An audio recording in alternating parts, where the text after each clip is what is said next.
Hi, I'm Amanda. 3 years ago, my life flipped upside down when Dad died suddenly. Everything changed after that. Mom was drowning in grief when Greg came along. He presented himself as the savior we didn't know we needed. Calm, collected, and financially savvy. At first, it felt like he was pulling us back from the brink. But it didn't take long for his helpful advice to morph into suffocating control. Now, our house feels like a perpetual twilight zone because Greg insists on minimal lighting to cut costs. Even our landlord, Mr. Thompson, gives us strange looks during inspections, especially after catching Greg unscrewing hallway light bulbs to shave pennies off the bill. Mom, Linda, used to be vibrant, decisive. These days, she's a shadow of herself, agonizing over every dollar spent. Adding to the misery is Greg's mother, Barbara, who has practically taken up permanent residence on our couch. She's Greg's biggest fan, clapping for every absurd cost-cutting stunt. Look how clever my Greg is. She gushes as he fishes used tea bags out of the trash. 5 uses minimum, that's how you save real money. Greg's obsession goes beyond frugality. It's pathological. Appliances stay unplugged unless in use. The hot water heater is set so low that showers feel like punishment. My best friend Kate stopped visiting after Greg implemented a toilet paper rule, 1 square per use. And don't forget, guests must bring their own.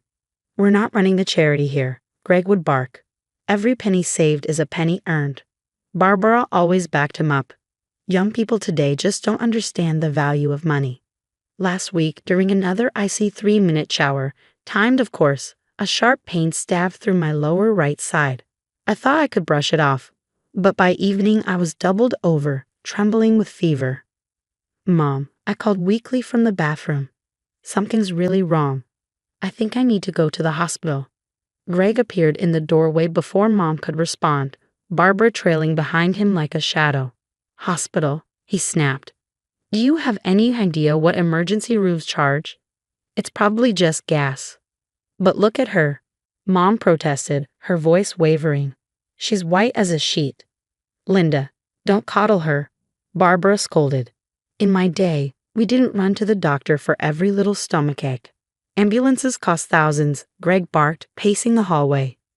You want to throw away months of careful saving for this? She just needs to toughen up. The room spun around me. I clutched the sink, trying to stay upright, but my legs gave out. As I crumpled to the floor, Mom's panicked voice broke through. I'm calling an ambulance, he said, reaching for her phone. Don't you dare, Greg warned, snatching it from her hand. I won't pay for. Darkness swallowed me before he could finish. When I came to, I was sprawled on the cold bathroom tiles, Mom kneeling beside me. Her trembling hands hovered over her phone, her face pale with fear. She needs help, Mom said, standing shakily to face Greg. Barbara inserted herself, her voice sharp. Linda, you're being hysterical. Back in my day, I gave my Greg ginger ale for stomach pains, saved hundreds in medical bills. You should try that. This is different, Mom shouted, moving toward the door. If you won't let me call an ambulance, I'll drive her myself. Greg laughed, the sound cruel and triumphant. Oh really? Looking for these? He dangled the car keys before shoving them into his pocket. I've hidden the spare set too. Nobody's going anywhere until she stops this attention-seeking act. Right, Mother? Absolutely right, dear, Barbara chimed in. A little rest and a cold compress will fix her right up. Through the haze of pain, I tried to speak, to tell them how much worse it was getting. But all that came out was a strangled gasp. I could only manage a weak moan. The bathroom tiles seemed to spin beneath me, and despite the cold floor, my skin burned like fire. She's getting worse. Mom's voice cracked with fear. Please, Greg, she needs help. What she needs is a lesson in financial responsibility. Greg roared, his face twisting with fury. Every hospital visit is hundreds, if not thousands of dollars. Do you want us to end up in the poorhouse? Barbara chimed in, pressing a damp cloth to my forehead, which felt like sandpaper against my burning skin. Nobody believes in home remedies anymore, she lamented. Young people today run to doctors for every sniffle and ache. The front door creaked open, interrupting Barbara's lecture. Hello, is anyone here? A familiar voice called out. The door was ajar. Movie night, remember? Sorry I'm early, but I brought popcorn, Kate stopped mid-sentence as her eyes landed on me. Oh my God, Amanda. She dropped her bags and rushed to my side, her hand brushing my forehead. She yanked it back instantly. She's burning up. What's going on? Why hasn't anyone called an ambulance? Now listen here, Greg growled, stepping toward her, his face red with anger. This is a family matter. We don't need outsiders interfering with our financial decisions. Financial decisions? Kate's voice dripped with disbelief as she glanced between Greg, Barbara, and my terrified mother. Realization dawned on her face. Without another word, Kate pulled out her phone. Don't you dare. Greg lunged for it. Do you know what the deductible is for emergency services? $5,000. I won't let you bankrupt this family with unnecessary medical bills. Unnecessary? Kate's voice turned ice cold as she dialed 911. She's barely conscious, Greg, Kate snapped, holding the phone to her ear. Barbara wrung her hands dramatically. In my day, people die from appendicitis rather than bankrupt their families, Kate retorted, already giving the dispatcher our address. Greg's face turned purple as he screamed, You'll be responsible for the deductible, every penny of it. $5,000. Do you hear me? 5. But Kate wasn't listening. Mom broke down in tears of relief as the sound of approaching sirens pierced the night air.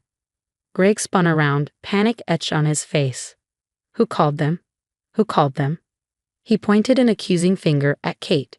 You had no right. The ambulance screeched to a halt outside, and Greg rushed to block the front door with Barbara trailing behind him. No one called for medical help here, Barbara shouted through the door. My son handles all family health decisions. Ma'am. A paramedic's firm voice answered from the other side. We received an emergency call. Step aside, or we'll have to involve the police. Barbara threw open the window, shouting to the gathering neighbors, Nothing to see here. Just another young person seeking attention. In my day, we dealt with illness at home, like sensible people. Mrs. Peterson from next door recorded the chaos on her phone, and more neighbors gathered, whispering and pointing. Sir, move away from the door, a second paramedic warned, radio in hand. We have a report of a critical patient. Mr. Thompson, our landlord, suddenly appeared behind the paramedics. I'm the property owner, he said firmly. You have my full permission to enter. With that, the paramedics pushed past Greg and Barbara, rushing to my side. Their faces turned grim as they checked my vitals. Temperature is dangerously high, one of them said. Severe abdominal rigidity, possible peritonitis.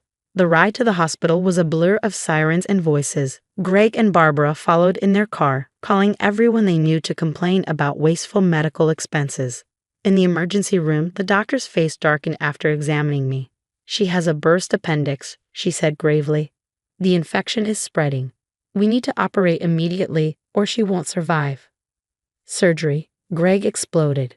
Do you have any idea what that costs? Just give her some antibiotics. Sir, the doctor's voice was like steel. Without immediate intervention, your stepdaughter could die. Die? Barbara scoffed. Doctors always exaggerate to run up bills. In my day. I've seen enough, Mr. Thompson interrupted, pulling out his phone. I'm calling the police. I witnessed everything from blocking medical access to delaying critical care. Greg's face went pale. You can't prove anything. This is all a setup to force us into debt. Actually, Kate interjected, holding up her phone. I can prove everything, from when you hid the car keys to when you blocked the paramedics. It's all recorded. 2 police officers entered the ER as the medical team prepped me for surgery. Mr. Watson, Mrs. Watson, one officer said sternly, we need to ask you some questions about deliberately preventing medical care for a critical patient. This is harassment, Barbara shrieked. My Greg was protecting his family from medical debt. The last thing I heard before being wheeled into surgery was Kate telling the officers, I have recordings of everything. Every single thing. 2 weeks after my surgery, the truth about Greg and Barbara came crashing down like a house of cards. The hospital social worker, Miss Martinez, had been quietly building a case, documenting everything from the night I was admitted. This isn't their first time, she told Mom, spreading a series of files across her desk. We've identified 3 other families in the area. Same pattern. Greg marries a vulnerable single parent, then denies medical care to the children, always citing financial reasons. Mom sat frozen, her hands shaking as she sifted through insurance documents. He canceled our health insurance 4 months ago," she whispered. "He said the premiums went up, but really," her voice broke. Miss Martinez nodded grimly. "He pocketed the premium money. But that's not all. That's when we discovered Greg's secret savings account. While I lay in agony on the bathroom floor, listening to him rant about ambulance costs, he had over $50,000 stashed away. Money he'd hoarded by denying us basic necessities, canceling insurance, and imposing his cruel penny-pinching regime. I want a divorce," Mom announced, her voice steady and stronger than I'd heard in years. "And I'm pressing charges." The police investigation moved swiftly. Other victims came forward, previous stepchildren who'd suffered at Greg's hands. One girl had nearly lost her leg to an untreated infection. A boy had permanent damage from a delayed appendix surgery eerily similar to what Greg tried to do to me. Barbara's shrieking about ungrateful families at the courthouse did nothing to help their case. Greg's attempts to justify his actions as teaching financial responsibility fell flat, especially when Kate's recordings, Mrs. Peterson's videos, and witness testimonies painted a damning picture. The community rallied around us. Mr. Thompson organized a fundraiser to help cover my medical bills. Neighbors who had witnessed everything that night gave their statements to investigators. The evidence was overwhelming. The judge's verdict was swift. Greg was convicted of criminal endangerment and insurance fraud. Barbara, charged as an accomplice, faced penalties for actively preventing medical care and enabling Greg's abuse. Both were ordered to pay restitution. "In my years on the bench," the judge declared, "I've rarely seen such calculated cruelty disguised as financial prudence."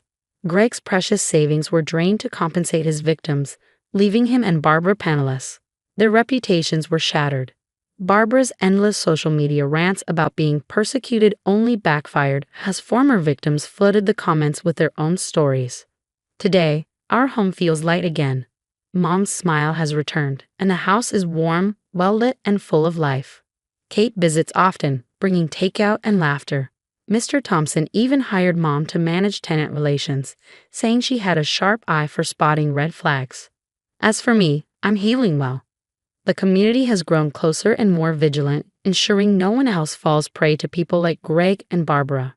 And Greg and Barbara. Last we heard, they're living in a cheap motel, still preaching about financial responsibility to anyone who will listen. But no one's buying their act anymore. Sometimes, the best revenge isn't about getting even. It's about getting free. And that's exactly what we did. Discussion. Do enablers deserve harsher punishment? Barbara's role in this story raises an important question. Are enablers as culpable, or perhaps more dangerous, than the abusers they defend? By normalizing Greg's actions and actively supporting his cruelty, Barbara perpetuated harm and silenced those who might have spoken out sooner. While Greg was the architect of the abuse, Barbara played a vital role in ensuring his behavior seemed normal to the family and others. This normalization can make abuse harder to recognize and resist, potentially leading to greater and more prolonged harm. What do you think? Should enablers face harsher punishment than the abusers themselves? Or does their accountability depend on the extent of their complicity?